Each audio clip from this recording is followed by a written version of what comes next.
Good morning. अब हमारा next topic है ग्रुप डायनामिक। तो इसके पहले हम ये समझेंगे इसमें कि ग्रुप क्या होता है और ग्रुप क्यों बनाया जाता है और कितने मॉडल होते हैं इसके। तो देखिए, जो ग्रुप है वो क्या होता है, एक लार्जेस्ट सेट होता है टू और मोर इंडिविजुअल का।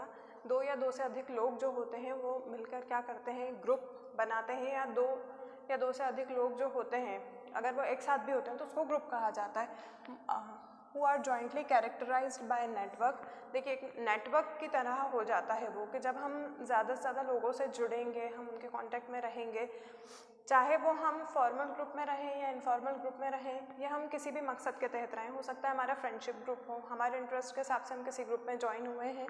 तो ये होता है by network of relevant communication and shared sense of collective identity. देखिए, रिलेवेंट कम्युनिकेशन, हम एक दूसरे की बात से सहमत हो रहे हैं तभी तो हमारा ग्रुप बन रहा है। जिन लोगों की बात से हम एग्री नहीं करते, जिनके और हमारे बीच में कम्युनिकेशन बैरियर आते हैं, कॉन्फ्लिक्ट्स होते हैं, डिस्प्यूट्स होते हैं, यानी कि वाद विवाद होते हैं, तो हम उन लोगों से कोई ग्रुप बनाने में इंटरेस्टेड नहीं होते ना, हम उनके साथ रहते हैं। फिर होता है shared sense.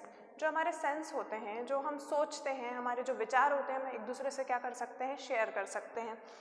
Of collective identity, collective identity के साथ and one or more shared disposition with associated normative strength. जब हमारी किसी के साथ भी जो कॉमन इंटरेस्ट होते हैं, जैसे कि मेरी पसंद मेरी फ्रेंड की पसंद एक जैसी है, जैसे कि मेरी क्लास में अगर सपोज 4-5 जने हैं, मैं उन लोगों से एक, जैसे कि आप लोग की क्लास में भी ग्रुप है, तो वो क्यों है, आप लोग का एक पूरा कॉमन ग्रुप क्यों होता है, आप आपस में हर बातें क्यों शेयर करते हैं, इसीलिए ही करते हैं जस्ट बिकॉज आपका जो सेंस है, जो आपका सोचने का तरीका है, जो आपकी क्लास है, वो मैच कर रही है। आप लोग एक दूसरे की फीलिंग्स से क्या कर रहे हैं, एग्री कर रहे हैं, आप लोग एक दूसरे की बातों से सहमत होते हैं, आप लोग के बहुत सारे जो सोच विचार होती है वो मिलते हैं, अपने उठने बैठने का तरीका, खाने पीने का तरीका, जहाँ पर हमारे कॉमन इंटरेस्ट होते हैं जिनसे हम क्या करते हैं, ग्रुप और एक अच्छा हेल्दी रिलेशनशिप बनाने में बिलीव करते हैं। वहाँ पर हमारा एक, हम क्या करने की कोशिश करते हैं, ग्रुप बनाते हैं, और वो एक नेटवर्क के थ्रू ही होता है।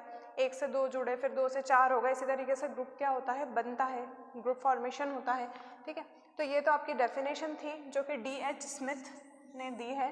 अब इसके बाद होता है नीड ऑफ ग्रुप, क्या ज़रूरत, क्या आवश्यकता पड़ रही है आपको एक समूह और एक या फिर एक ग्रुप बनाने की। तो सेंस ऑफ बिलोंगिंगनेस, एक दूसरे से बिलोंग कर रहे हैं। सपोज हम बात करते हैं हमारी सोसाइटी की, जिस भी कॉलोनी में हम रहते हैं, जिस भी कॉलोनी में मैं रहती हूँ सपोज, तो वहाँ क्या रहते तो बहुत सारे लोग हैं, बहुत सारे घर होते हैं कॉलोनी में, लेकिन हमारी बनती किससे है, जिनसे हमारी जो बिलोंगिंगनेस होती है वो जुड़ती है, जो हमारा सेंस होता है वो जुड़ता है। फिर ये हम क्यों बनाते हैं, कॉलोनी में एक ग्रुप है अगर आपका कॉलोनी में, तो क्यों है, सिक्योरिटी के लिए। सपोज़ आप कहीं बाहर गए हैं तो कम से कम आप अपने आस पड़ोस वालों से बोल के तो जा सकते हैं कि मैं कहीं जा रही हूँ तो आप प्लीज़ मेरे घर को देख लीजिएगा या ध्यान रखिएगा, या कई बार हम उनको चाबी भी दे जाते हैं कि रात में लाइट जला दीजिएगा। तो ये क्यों होता है, ये ग्रुप होता है।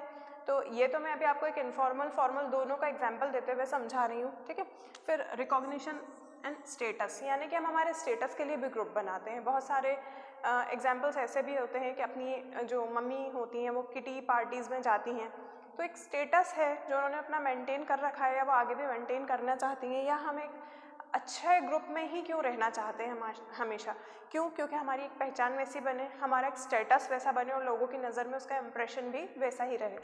फिर होता है पावर, पावर के लिए भी, क्योंकि हम जब एक साथ समूह में रहेंगे तो कोई भी हम पे कुछ भी अटैक नहीं कर सकता है। एक ऑर्गेनाइजेशनल सेंस में भी हम बात करें तो अगर हमारा एक ग्रुप काफ़ी स्ट्रॉन्ग है तो हमारे जो कॉम्पिटिटर्स हैं वो क्या होंगे, थोड़े कमज़ोर पड़ सकते हैं। ठीक है, फिर वार्मथ एंड सपोर्ट, एक दूसरे के सपोर्ट के लिए भी एक ग्रुप ज़रूरी होता है बनाना। तो ये ग्रुप की आवश्यकता है कि हम ग्रुप क्यों बनाते हैं। फिर नेक्स्ट आता है इसमें टाइप्स ऑफ ग्रुप, ये इंपॉर्टेंट है, एग्जाम में भी आ सकता है, तो ये थोड़ा अच्छे से समझिए आप। देखिए, 2 तरह के ग्रुप होते हैं, एक होता है फॉर्मल, एक होता है इनफॉर्मल।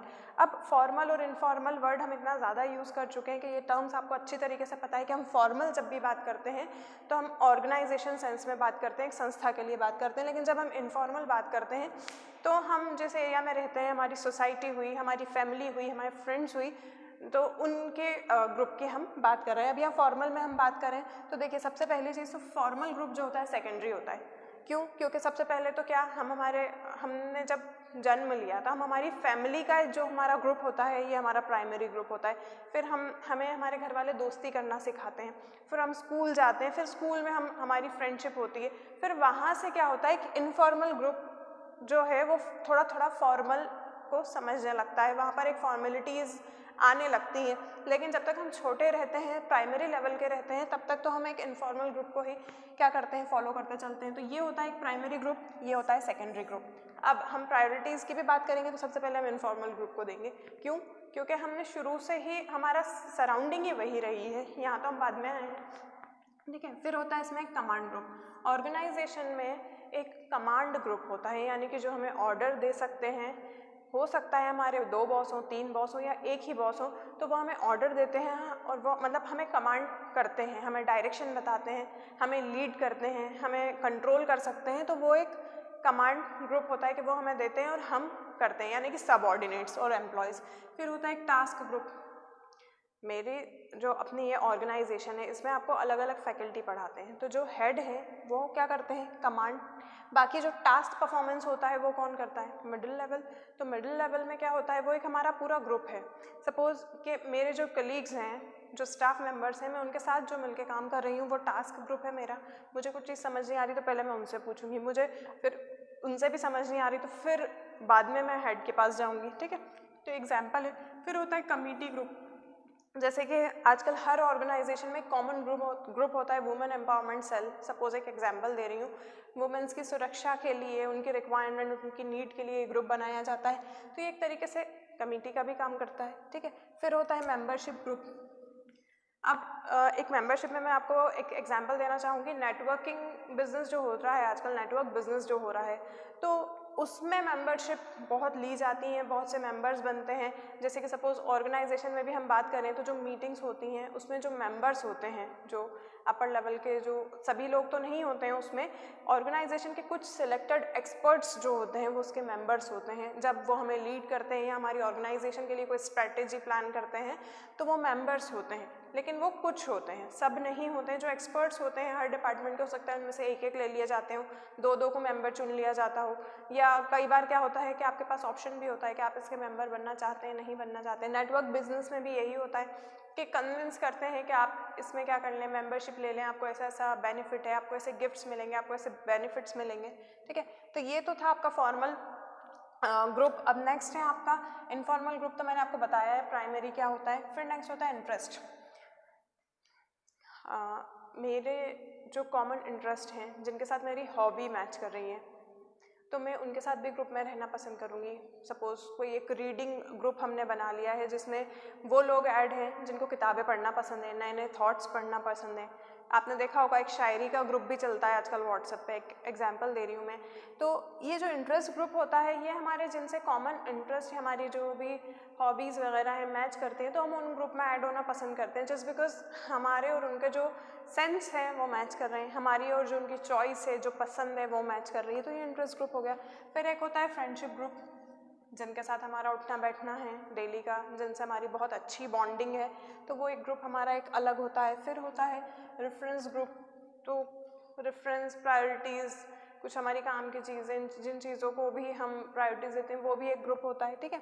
तो ये तो हो गया आपका टाइप्स ऑफ ग्रुप। नेक्स्ट इसमें मॉडल ऑफ ग्रुप में भी यही 2 चीज़ें हैं, informal group and formal group. अब देखिए यहाँ इनफॉर्मल ग्रुप में क्या है, एक चेन मॉडल है। क्या हो रहा है, ये 1 2 3, मतलब ऐसे चेन के तरह ये लोग क्या कर रहे हैं, इनका ग्रुप बना हुआ है और ये इनकी जो भी बातें हैं वो डिस्कस करते हैं या जो भी चीज़ें।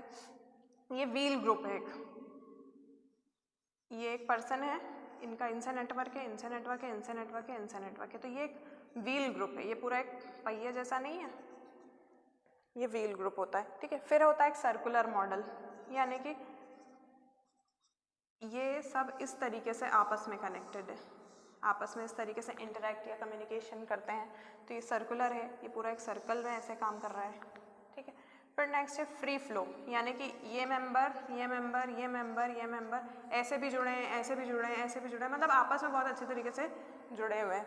फिर एक होता है इस तरीके से मेंबर, ये एक इंडिविजुअल पर्सन है, ये ऐसे भी जुड़ा है, ऐसे भी, मतलब आपस में ये। तो ये इन्वर्टेड वी मॉडल कहलाता है, ठीक है। ये तो हो गई आपके इनफॉर्मल ग्रुप की बात। तो ये इस तरीके से इनफॉर्मल ग्रुप में क्या होते हैं, लोग एक दूसरे से जुड़े हुए होते हैं, इस तरीके से इनका ग्रुप बनता है। फिर है ये सिंगल स्ट्रैंड मॉडल, यानी कि वही चेन मॉडल ही है एक तरीके से, लेकिन फॉर्मल सेंस में। ऑर्गेनाइजेशन में जो चेन सिस्टम होता है, जैसे कि top level to lower level to top level, ये इस तरीके का एक ग्रुप है। ठीक, अब यहाँ पर बात करें गॉसिप मॉडल। तो गॉसिप मॉडल में क्या होता है, ये एक पर्सन है, इसको कोई भी बात पता चली फॉर एग्जांपल, तो ये इधर भी बोल रहा है, इधर भी बोल रहा है, इधर भी, इधर भी, इधर भी, इधर भी, इधर भी।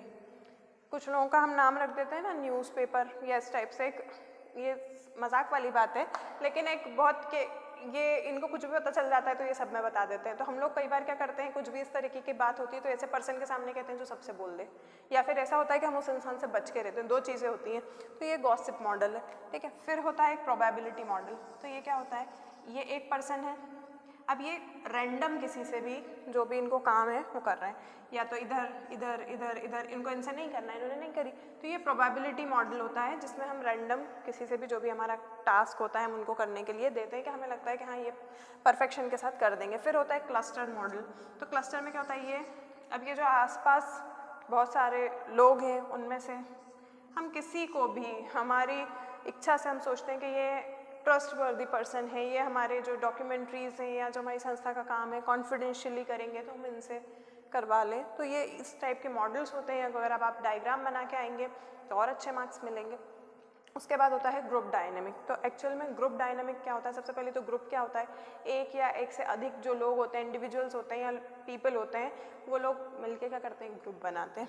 उसके बाद जो डायनामिक है, तो डायनामिक एक ग्रीक वर्ड है, ग्रीक वर्ड, तो इसका मतलब क्या होता है, फोर्स, यानी कि प्रेशराइज या दबाव जिसे हम समझते हैं। अब देखिए ये क्या है, ये एक सोशल प्रोसेस है। क्या चीज़, ग्रुप डायनामिक एक सोशल प्रोसेस है by which people interact face to face in small group. एक छोटे से ग्रुप में लोग आपस में फेस टू फेस जो कन्वर्सेशन करते हैं वो कहलाती है आपकी क्या, एक सामाजिक प्रोसेस जिसको हम ग्रुप डायनामिक कहते हैं। अब इसके फीचर्स क्या क्या होते हैं, तो outline the interaction model with in the group. जो हमारा इंटरेक्शन मॉडल होता है कि हम जैसे कि बहुत बड़ा एक ग्रुप है, अब मैं एक साथ तो सभी जनों के साथ बात नहीं कर सकती हूँ, तो मैं क्या कर रही हूँ, उसमें कुछ से बात कर रही हूँ, या हो सकता है कि अगर मुझे सभी को उसमें कवर करना है तो मैं क्या करूँगी, एक स्पीच प्रिपेयर कर लूँगी। तो ये एक आउटलाइन कर रहे हैं जो हमारा इंटरेक्शन हो रहा है ग्रुप में। फिर estimate the pressure of other group. फिर हम क्या करते हैं, अनुमान लगाते हैं कि उस ग्रुप पे प्रेशर है। सपोज काम की हम बात करें तो अलग अलग डिपार्टमेंट होते हैं ऑर्गेनाइजेशन में, तो किसी के पास ज़्यादा काम है या किसी को ज़्यादा प्रेशराइज किया जा रहा है तो हम अनुमान वो लगा रहे हैं। फिर estimate the process of exerted by the member of the group. जो मेंबर है हमारे ग्रुप के, उनको वो जो प्रेशर वहाँ से क्रिएट हो रहा है तो हम उसका भी अनुमान लगा रहे हैं। क्या हो सकता है संस्था में कोई ऐसा काम हो रहा हो या कोई सी ऐसी बात हो रही है जिससे एक बहुत प्रेशर वाला काम जो है हमारे पास आने वाला है, या किसी चीज़ के लिए हमें प्रेशराइज करे जाने वाला है, तो उसका भी हम अनुमान लगाते हैं। फिर होता है facilitates decision making process of the group. फिर हम क्या करते हैं, जो हमारे ग्रुप की डिसीजन मेकिंग होती है हम उसको भी फैसिलिटेट करने की कोशिश करते हैं। उनके अनुसार जो फैसिलिटीज़ चाहिए होती हैं, जो रिसोर्सेज चाहिए होते हैं उनको देते हैं, या हम एक निर्णय लेते हैं कॉमन किसी भी बात के ऊपर। हो सकता है कोई प्रॉब्लम हो या कुछ नया प्रोजेक्ट आया हो तो उन चीज़ों के लिए। ठीक है, फिर होता है major and increase satisfaction level of the group member. ये तो बहुत ही ज़रूरी पॉइंट होता है किसी भी संस्था के लिए कि उनके जो टीम मेंबर्स हैं उनको सेटिस्फाइड रखना। अदरवाइज़ वो सेटिस्फाइड नहीं होंगे, काम छोड़ के चले जाएंगे, ज़्यादा से ज़्यादा टर्नओवर होगा तो क्या होगा, हमारी कंपनी को नुकसान होगा, हमारी संस्था को नुकसान होगा। तो इसलिए हमें ध्यान भी रखना होता है और हमें सबको उनकी मेहनत के अनुसार क्या करना होता है, देना भी होता है। जिस भी चीज़ से वो मोटिवेट होते हैं उनका उन चीज़ों के लिए काफ़ी हमको ध्यान रखना